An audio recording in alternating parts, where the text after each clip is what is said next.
Et si je te disais qu'en s'inspirant de la nature, on pouvait construire des technologies qui mènent à une société plus durable?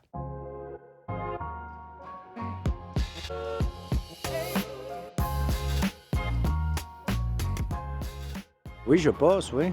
Oui, moi je pense. Ouais, moi aussi. Oui, parce que Ouais. bah ouais.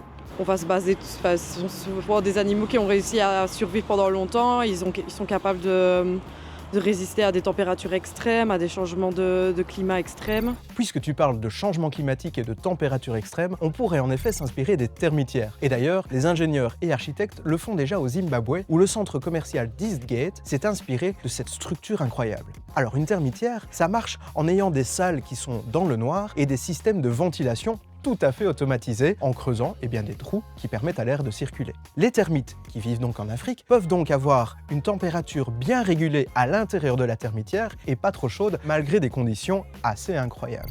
On peut donc construire des bâtiments beaucoup plus économes qui n'ont pas besoin d'air conditionné, ou alors très peu, et qui donc consomment beaucoup moins d'électricité.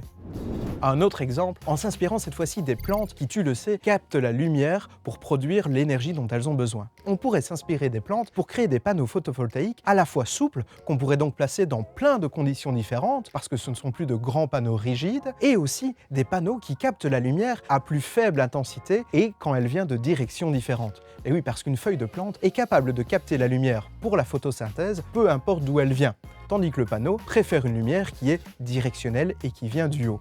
Tout ça permettrait donc d'aider à la transition vers des énergies plus respectueuses de l'environnement, plus écologiques et aussi plus économiques. Imagine, à la place d'avoir une méga structure qui oriente le panneau pour suivre le soleil, le panneau en lui-même contiendrait des petites cellules très souples qui peuvent suivre les rayons du soleil et donc produire dans de meilleures conditions et plus longtemps pendant la journée. C'est donc bon pour la nature et pour le portefeuille.